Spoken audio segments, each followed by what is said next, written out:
Hello and welcome to this week's episode of Conversations on Conversations, where each week we explore a topic to help us have more powerful conversations with ourselves and others.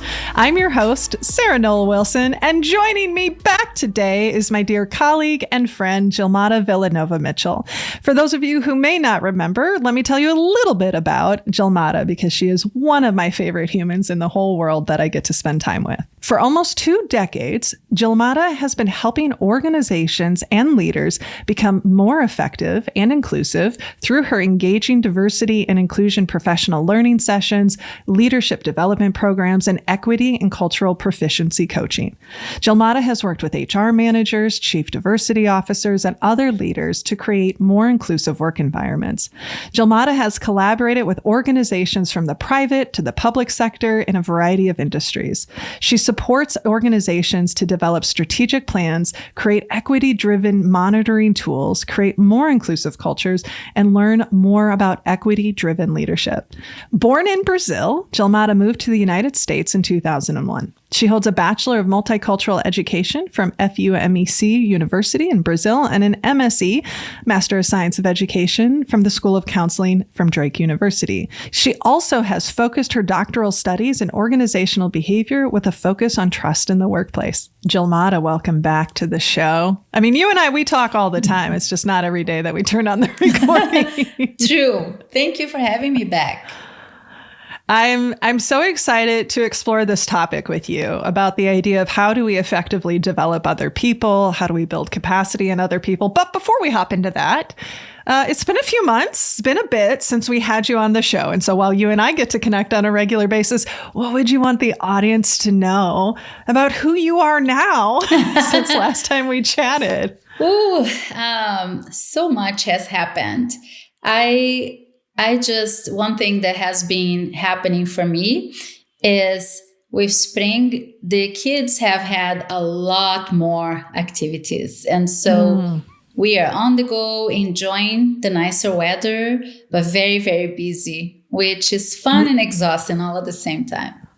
Yeah, I'm sure. It's it's something, especially for those of us who are in places that have a winter, or we sort of had a winter this year. The sun starts shining and you just want to get out. Yes. I'm excited to dig into this topic. I know that this is something that you are very passionate about. It's work we do.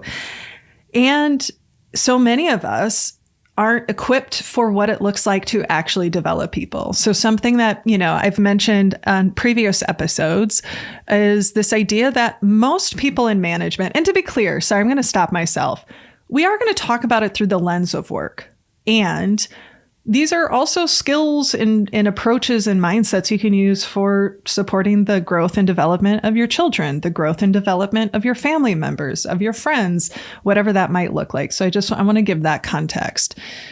But one of the things that we talk about a lot is how most people in management are what we would call accidental managers. They're promoted because of their technical expertise. We give them humans and we say, don't screw them up too much, essentially. And we expect them to have this ability to just magically know and understand humans and understand how to grow and develop them. And then we're confused when people aren't able to be successful in that. And so I'm just curious to, get your reaction to that. And when you think about this idea, particularly through the lens of work, why is understanding how to develop people so important? Thank you for that question. I think about that often, as we are all very passionate about continuous improvement and lifelong learning. I feel that, in my opinion, a leader's primary responsibility is to nurture the people's growth. And a lot of times I see, Sarah, when people transition from excelling at a technical role to becoming a leader of a team, a lot of times they underestimate the power of nurturing other people's growth. And I feel that's one of the number one predictors of engagement. It's to realize that you're becoming better at something, that somebody is opening opportunity and access for you to grow and develop and master a skill. And to to depart from that position where you knew what to expect, you were good at what you're doing, to learning how to nurture other people's growth and create their own path for them, is a huge challenge sometimes, because we don't want to separate from that identity that got us to where we are. But when the promotion happens and you become the leader, your job is really to take care of the people who will do the work that you were so good at doing before. And part of taking care of them is to identify their passion, what they're curious about, what they want to learn, and provide resources and opportunities for them to do so. One of the things, I completely agree. I was just having this conversation with a former colleague, actually, that I had lunch with today, and how, one of your main jobs as a leader is to become irrelevant. And I mean that not from the standpoint of you still don't add value, you just add value in a different way. And because you've developed the people around you to be able to do what you can do. And Amy and I even had this moment of celebration as a company. She asked me this question. She said, so what are the tasks that only you can do so we can make sure that we prioritize that? And I realized for the first time, there's nothing that only I have to do. And that felt like a really good moment of celebration. And to your point, it can be real easy for us to hold on to that identity of what made us successful. One of the things that you won't talk about this in the way that I want to talk about it, because you're humble and you don't like to focus on yourself. But part of the reason why I wanted you on the show, and so a reminder for folks, Gilmara is one of our amazing long-term strategic partners. I have had the privilege of watching her work in a number of different situations, both in her full-time role and working with our clients. And one of the things that you have done so consistently, Gilmara, is you have worked with people who were overlooked, who were passed over, who assumptions were made about. And you didn't buy into that story that other people had about them, and have been able to support them, to encourage them, to empower them, to help them see what they were capable of. And that's one of honestly, I get a little misty thinking about it. I think it's one of your greatest gifts as just like a human, is your ability to bring out the best, especially in people that other people have overlooked. And the thing that Teresa and we were talking about this morning as we were reflecting on a client situation is that you know that there's a bit of a long game when it comes to behavior change. You know that it's a long game when it comes to supporting people.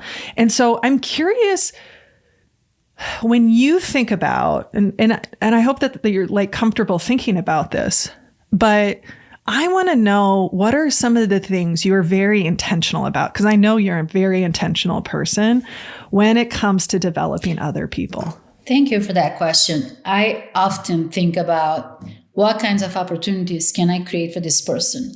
And sometimes, Sarah, I think in the way we organize our work, there are multiple opportunities that we can take advantage of that we don't if we're not intentional about thinking about this. Sometimes I see people think of talent development as the talent development office job. And in reality, I think it's not. It's every leader's job to develop people. And so one thing that I do very intentionally is every time I lead a committee or a team, when I plan the team meetings, I enlist the help of the team members to plan and co-facilitate the meetings with me. And so in doing that, a lot of times they are younger professionals who don't lead teams yet. They get an opportunity to learn how to prepare an agenda, how to lead a meeting, how to work with the PowerPoint, how to embrace different perspectives during the meeting when things get heated up, how to respond in a way that it's respectful when you disagree. And I feel like it's a huge opportunity that doesn't take much. So there's a team that I lead that helps me do some of the DI work I do. And every month, one of them co-facilitates and plans the meeting with me. And then we also elect somebody to lead our collective learning portion of the meeting for 6 months. And we rotate that role every single 6 months. And so in doing that, first I learn in a different way I would learn otherwise. Like last month, we learned with TikTok videos because that's what the person who was in charge of our collective learning decided to use. I don't even have a TikTok account. And so for me, that was like a huge difference. And I was like, wow, I am going to learn something meaningful with TikTok. And he was like, absolutely. And I loved it. And so I love having their stamp on the meeting format and on how we do things together, and giving them that opportunity to also learn how to build a team in an effective way. The other thing that I do very intentionally is part of my role and yours is to facilitate a lot of meetings, small group coaching. And every time I have an opportunity to design and plan a cohort for a group to learn, I intentionally invite somebody who has never done that to do that with me. And in doing so, you not only learn from that person, but you offer the participants a different perspective and take, and you also give them an opportunity to learn how to facilitate learning when it's not part of their main role, because that should be everybody's role to help each other grow. There's a few things you've said that I want to go back to. As you were talking, it made me think of, I had this professor when I was getting my master's, and he would say, I don't want you to live up to my expectations. I want you to live into your possibilities. And that's what I hear in you. Is that even in bringing them along, you're not bringing them along to do it your way. You know, and I want to invite listeners to, I mean, this is why listeners, we love Gilmara so much. Listen to the language she's using. And I learned something, and they bring something different to the table. And I and everyone else has a different perspective, so that it isn't about bringing people in to shape them for your way, but for them to bring, to use your language, their stamp to the table. So that was something that was coming up really strongly for me. And if we go back to the first thing you said, which was, what are the kind of opportunities I can create for them? And constantly looking for those, because so often I feel, well, there's a couple of thoughts coming up for me. Sometimes I think we're looking for opportunities, maybe I would say like a big O opportunity, right? Like a new project to lead, a new role opportunity. And it's in those micro moments of opportunities. It's in the, hey, you're not going to run this whole committee, but today you're going to run this meeting. And that's an opportunity. And sometimes that's what I see miss. I know I struggled with that when I was a team member, when I was looking for opportunities for development. I was looking for bigger opportunities and not realizing literally every meeting, every conversation, every project that I'm working on or someone else is working on is an opportunity. Yes. And that's such a great perspective. And Sarah, can I add one thing? Please, always. I have worked really hard the past 2 years to do it differently when I create opportunities for people. Instead of identifying the people that might be able to jump in and collaborate with me, I am doing it in a way that they self-select. So somebody that I didn't think would be interested in that might raise their hand and say, I want to do that.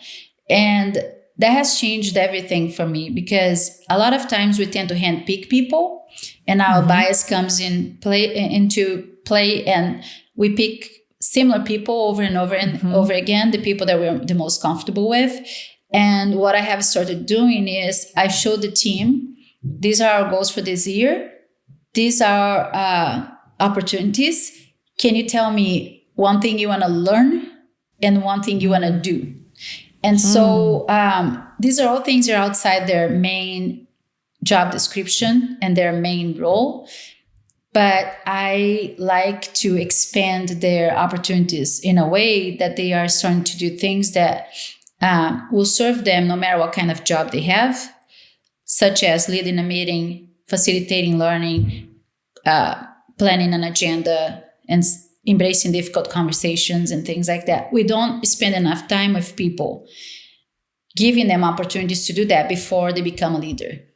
And I like to be proactive and preparing younger professionals to do that well, so that when they transition to leadership, they've done that before. They know what it looks like to be successful doing that.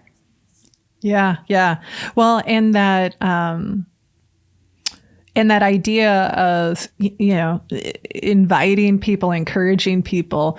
What do you do? How do you navigate a situation where maybe somebody doesn't think they're qualified or ready to do something, and maybe they're not comfortable volunteering? I'm sure you see people and have worked with people that maybe have held back, or maybe, I don't want to say played it safe, but maybe didn't go after something that you could see you'll be really successful, but they couldn't see that themselves. How do you approach those situations?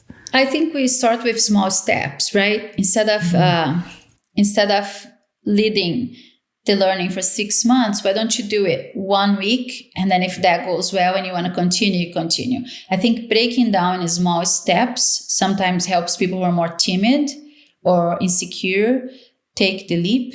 And I also think providing a little more support behind the scenes. So I have invited recently, one person told me that they wanted to lead an ERG that I was putting together. And they were very uncertain about their abilities to lead the team. And so I told them, I said, I will help you more behind the scenes so that you feel completely comfortable. And that's what I did. Instead of meeting with the leader having a monthly meeting like I typically do, I met with that person twice a month. And so they felt a little more comfortable doing it, and they did a phenomenal job. And I always tell them, the goal here is not perfection. It's learning. As long as you're learning, it doesn't need to be perfect. Like I will never forget, I invited one of my colleagues to lead a cultural connection session that I plan every month about a DEI topic. And I always invite somebody to, I ask who wants to do this one, and then invite the team to take turns leading them. And they're usually done with external guest speakers. And this particular one, the young professional that volunteered to lead had never done anything like that before. And he was a very special person, very good member of our team, and struggled a little bit to communicate sometimes when he was nervous. And so I knew it would be a challenge for him. I was super excited. He felt confident enough to volunteer. And he did a phenomenal job, in my opinion, based on what I knew that was going on for him and how anxious he was. I thought it was a phenomenal outcome. Well, the next day, I heard from a couple people, and they said to me, why did you ask him to do this? He doesn't know how to do that. And I said, that's exactly why I thought that having him would be a great opportunity, because he had never done that. He didn't know how to do it. And I wasn't looking for perfection. I was looking for him to stretching himself and growing. And that's what happened. So for me, the outcome was accomplished. It was perfect? No. Who cared it wasn't perfect? I didn't. I wasn't looking for perfection. The guest was super well treated, said some amazing things. The event happened on time. We did everything we needed to do, and he learned. And the next times he did that, it was a lot smoother for him. But I feel like sometimes we tend to pick people over and over and over again that do the things all the time because we know they're going to do it well, and we're not thinking about expanding opportunity and access. Yeah. And recognizing that the support needed might be different. Your situation, this example illustrates so beautifully what it looks like to lead from the side and lead from behind. And that's something that I think about when you're in a leadership position, whether it's formal or informal, that there are times when you should lead out front.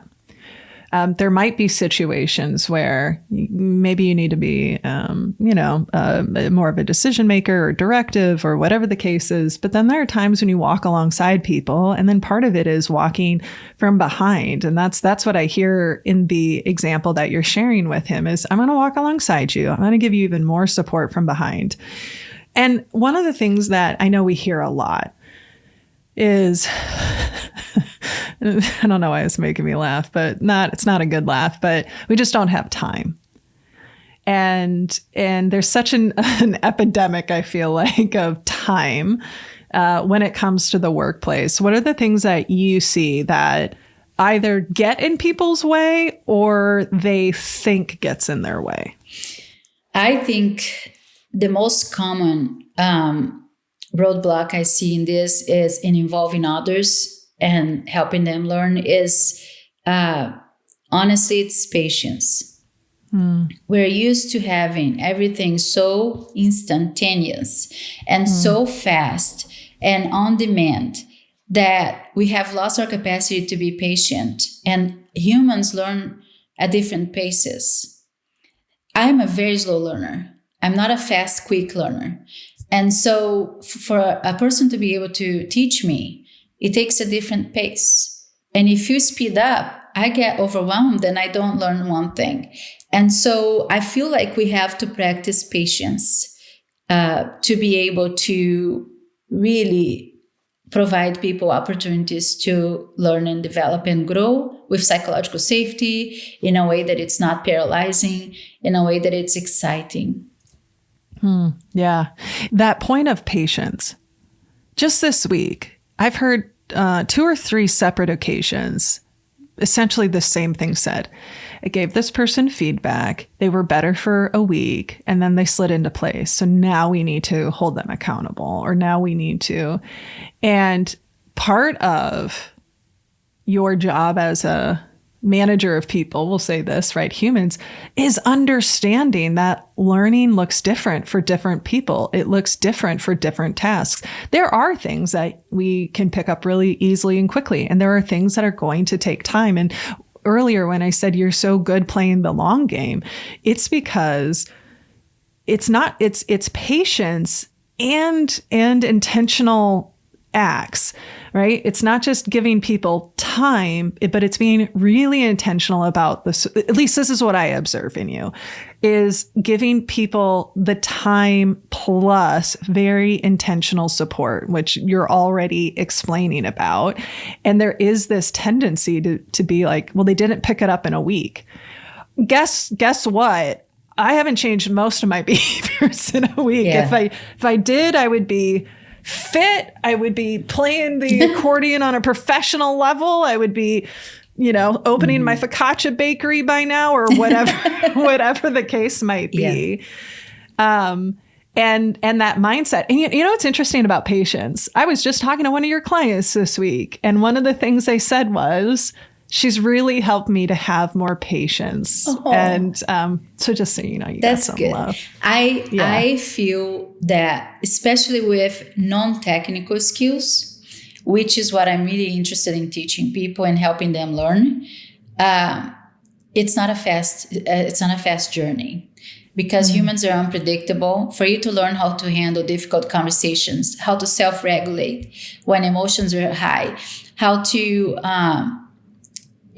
be thoughtful when you're caught on the spot. It takes time and a lot of practice and a lot of opportunity, how to embrace diverse perspectives when you really disagree with something somebody's saying. And so technical learning can happen at a different speed, I feel. Mm-hmm. Non-technical learning, the stuff that I am very passionate about and that you are very passionate about, takes time. If you really want to do transformational work and leave an imprint on how people and organizations do things, you have to be very persistent and very patient. Mm-hmm. And some days this is easier than in others, but I feel like that is what I see people lacking the most when they need to nurture growth in others. We want results immediately. And Sarah, you know this, but sometimes we work with clients and it's an uphill battle at the moment. And then 3 years down the road, we visit with them and they're applying everything that we worked on. But it takes time for things to take roots, especially when it's transformational work. Yeah. And when you're, and that's a key phrase right there, is transformational, because when we're talking about that interpersonal, intrapersonal, even the conceptual work, the risk can be higher when you mess it up. And the reality and the truth is you will. You and I work along with our colleagues and other people in our lives. We work really hard to build these muscles. And there will always be times when we miss the mark. There will always be times when we have a regrettable event. And there's learning to build the comfort with the discomfort and the lack of perfection and everything that comes with that. It's not enough to take a 3-hour class on how to have a difficult conversation. Every conversation is different and every moment. And I love so much how you're talking about some of those key behaviors. And again, I just want to draw our listeners' attention to some of those behaviors that Gilmara is talking about. Is how do we role model and support people in hearing perspectives that are different and difficult to hear? How do we disagree in a way that is effective? How do we regulate our emotions when the other person gets heated? What does that look like? How do we? And that's not as simple. I was just meeting with an older colleague who used to be on the team. That's not something you just give someone a job aid to and say, do this and figure it out. Yeah. What are the other things that you observe that get in a formal leader's way of being able to truly nurture and develop somebody in a meaningful way? One thing that I see often happening, especially when the leader was extremely successful in a technical role and transitions to becoming a team's leader, is they have no idea sometimes how to provide resources when somebody is failing. Because they didn't fail enough. They don't know how to navigate struggling because they didn't struggle.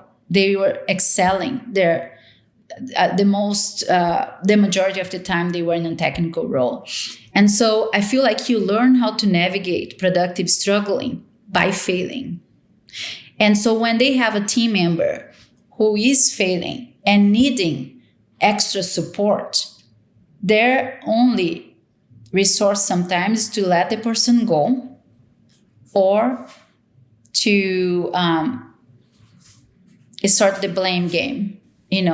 Trying to find reasons why that person was a bad hire or why they can't do it. And instead of looking at organizational issues or additional resources or a mentorship program or a sponsorship program, it's all about the individual. And I feel there is little effort in really providing some meaningful resources so the person can then start performing. And a lot of times I feel the lack of psychological safety leads people to paralyze and not perform. And then they can't learn, they can't grow, they can't have honest conversations because they're terrified. If the environment is toxic, it's not productive. And so I see that a lot. I always learn a lot about who somebody is as a leader when a team member is struggling. When you look at how they respond to struggle and how they support the weakest link. That's such a nuanced perspective that I don't know that that's come up in our conversations before. So I appreciate you bringing that forward, because that struggle can also be maybe because you didn't struggle career-wise, or that what sets you up for success might not be something I can do, right? You and I have lots of conversations around, as women, and in your case, right, as an immigrant and a woman of color, that the the cost benefit analysis of certain behaviors are different. And you're right. I had never thought about it through that lens of if you haven't struggled with, well, and let's be real, like they probably have struggled with the people side of things, yes. you know, and that quickness to be like, well, no, they're not good enough. They're not ready. They're not, whatever the case is. And we were talking a little bit about this before we started recording. And this is a conversation that Teresa and I we're having a lot lately and deepening our kind of thinking around it. But so often in organizations, we hear the word accountability a lot. Like we need to hold people accountable. We need people, you know, we need them to take ownership. And it's a very sort of top-down approach. It's also, there's sort of an unspoken tone of punishment, right? Accountability, there's like, if you don't, then this.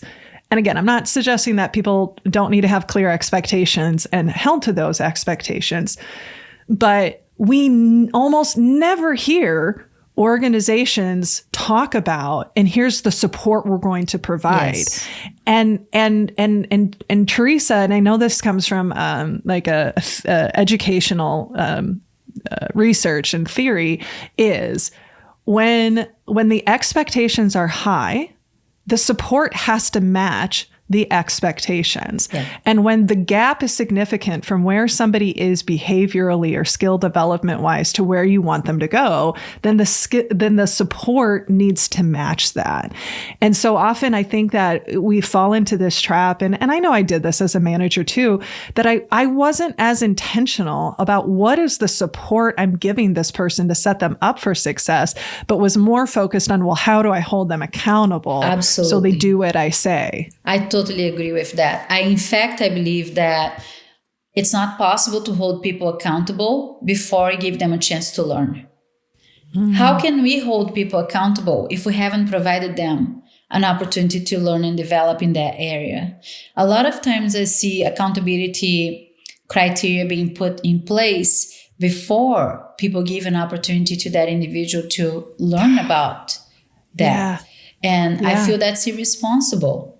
You know, that's just not fair. And I feel the most productive cultures I have seen work in a way that you don't have to hold people accountable. They hold themselves accountable. Yeah. And to me, that's the ideal state, is when you can be self-reflective and self-awareness enough that you can say, Sarah, I dropped the ball with this. I'm not at my best right now. I will do it again. I will make this better. You know, and you don't have to even tell me that. I know, and I will acknowledge it and own it and fix it. But when there is that culture of, I need to hold you accountable because you're not capable of doing that and you won't do that, that alone tells you everything you need to know. Yeah. Well, and that's where that psychological safety becomes really important. And it becomes critical for the leader to be able to role model that. And the ownership isn't because I was told to have ownership. It wasn't because I was told we need to have extreme ownership. It wasn't, gosh, and my friend recently was talking about how in one of their town halls, the answer to like, well, what do we do in this situation? And the response was, it's the adult rule. Just act like an adult. And I was like, wow, cool. Like that, because we think you're acting like a child now. And all right, so we were talking about this idea of ownership and how a lot of times how it's presented is like asking people, like, you need to take ownership instead of creating a culture where people want to. And just for listeners, we had to do a quick little life pause. Some sound things were happening, and we both got really fired up about some stuff. So now we want to bring it back on. So Gilmara, tell me about your feelings related to the word accountability. I do not like that term because I think it means different things for different people. First of all, what do we mean when we say accountability? You know, we assume everybody looks at that word the same, and they don't.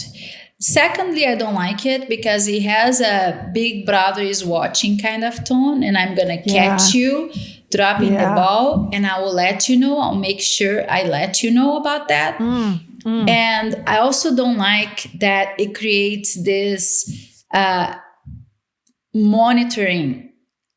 external monitoring role for people who shouldn't be monitoring others, and so I have a really intense negative reaction to that term.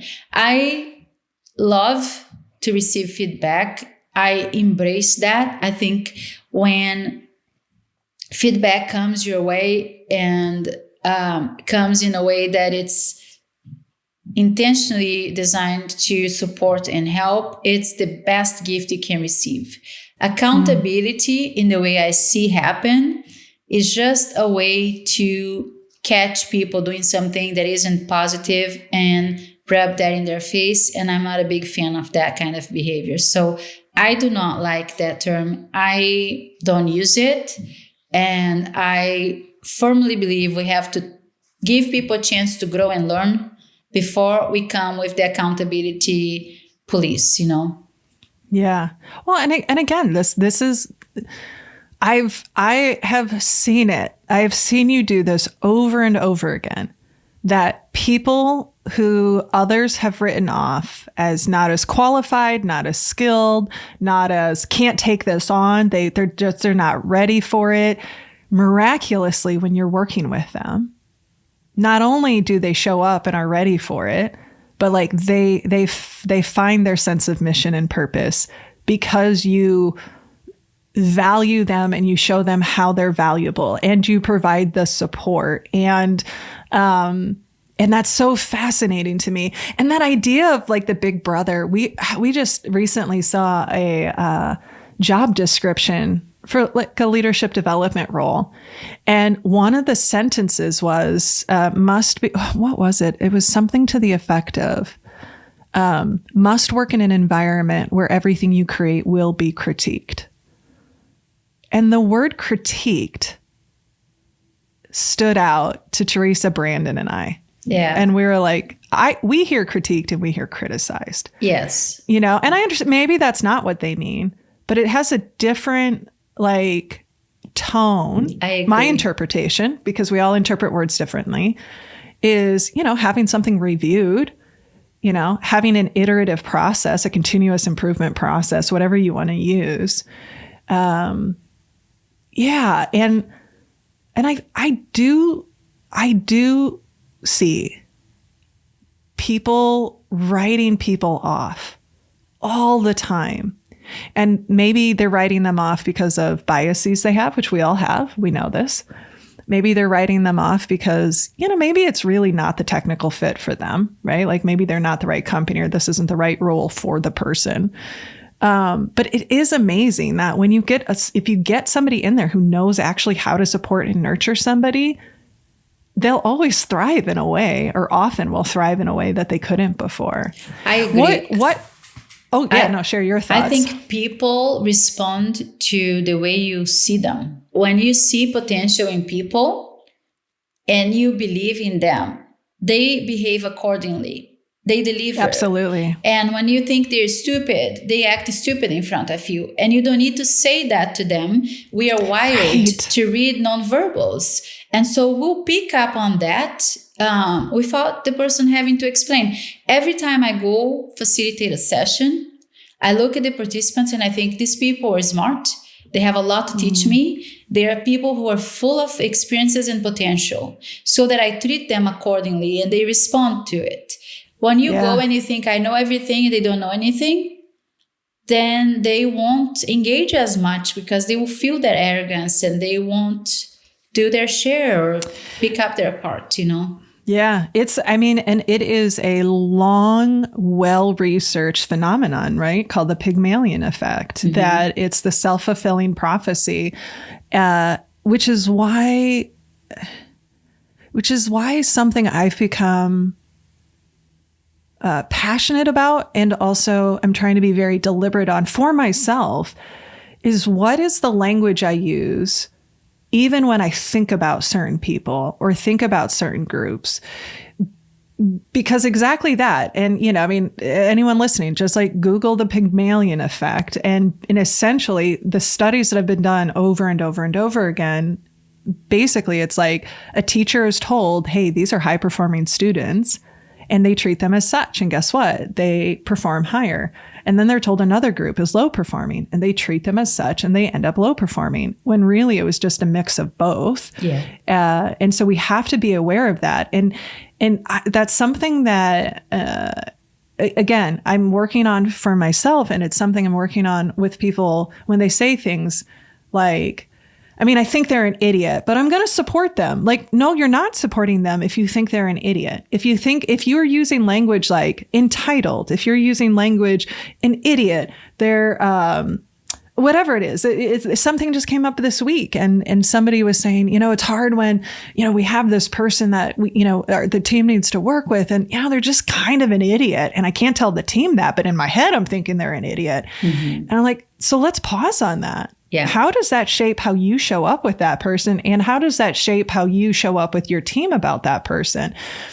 You can accept that maybe somebody isn't technologically proficient. You can accept where somebody is in their skill level, but that's not the same as, being judgmental or contemplative.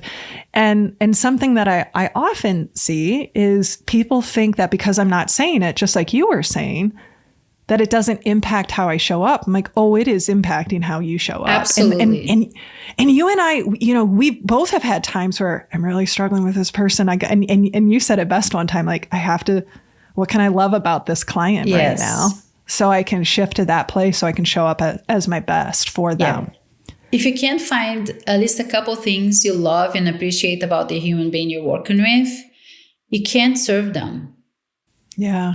You have to have some sort of respect and admiration and love involved to be able to treat that person with the neural pathways that you need to be generous and graceful and communicate in a way that it's dignifying. Otherwise, you cannot serve or lead them. Yeah. Yeah.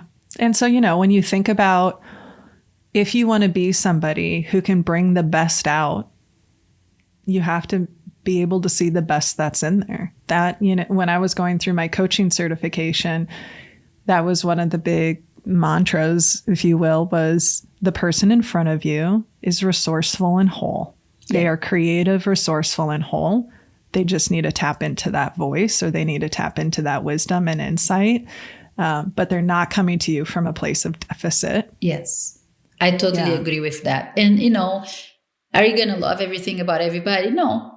There are parts of people that you might not agree with or love or align with, but everybody has something good to offer. And if you look deeply, you find it. And if you can't find it, you better give another person an opportunity to serve that individual, because you won't be able to.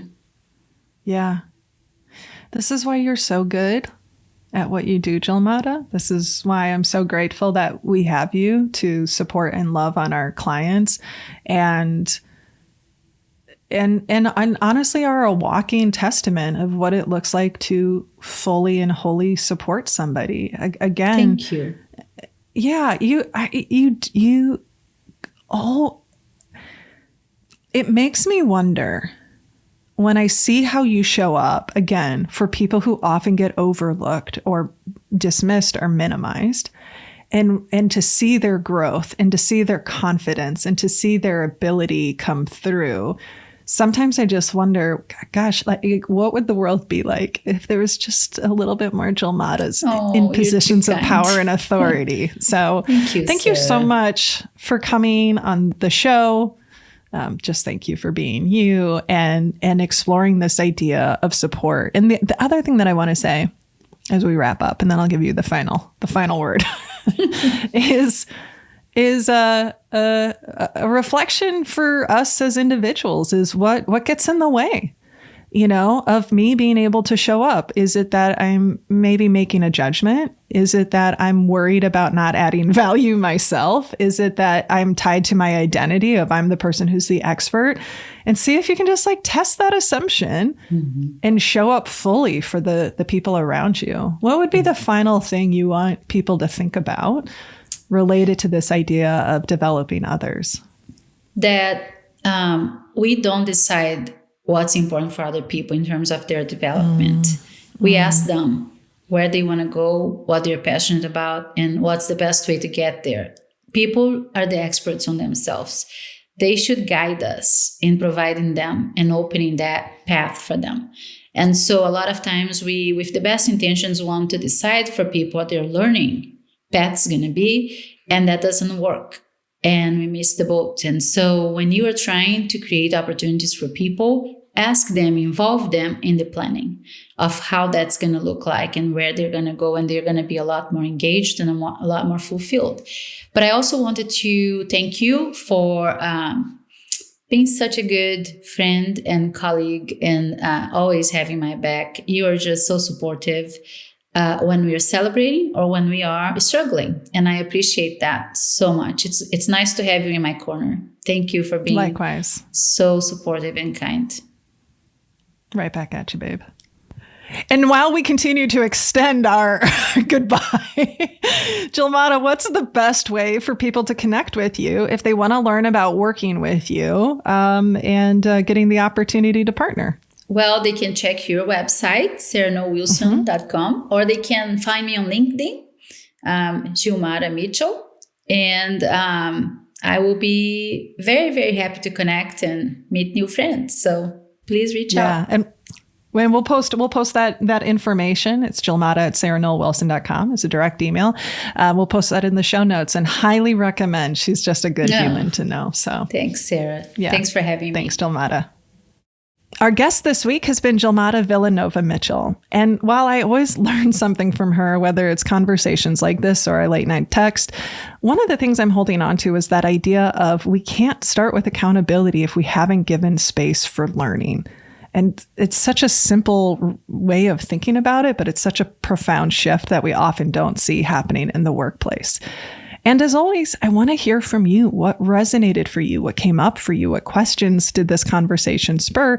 Or even if you want to tell us a time that somebody supported and developed you, you can send us a message at podcast@sarahnollwilson.com, where I read and respond to everyone that reaches out. And if you want to support the show, please be sure to rate and review us on your preferred podcast platform. This helps us gain exposure so that we can continue to bring on great guests and have great conversations like the one we had today with Gilmara. And if you want to support the show in another way, consider becoming a patron. You can go to patreon.com/conversations on conversations, where 100% of your financial support goes to the team that makes this show possible. Not only will you get some pretty great conversations on conversation swag, because isn't that what we all want, but you'll also get access to early episodes that are ad-free. A final shout out to our crew that makes this show possible, to our producer, Nick Wilson, to our sound editor, Drew Knoll, to our transcriptionist, Becky Reinert, our marketing consultant, Jessica Burge, and the rest of the Snowco crew. Thank you. And just a final thank you to Gilmara Vila Nova-Mitchell for showing us what it looks like to lead as a human and with our humanity. Well, my friends, this concludes this week's episode of Conversations on Conversations. Remember, when we can change the conversations we have with ourselves and others, we can change the world. So until next week, please be sure to rest and rehydrate, and we'll see you again soon.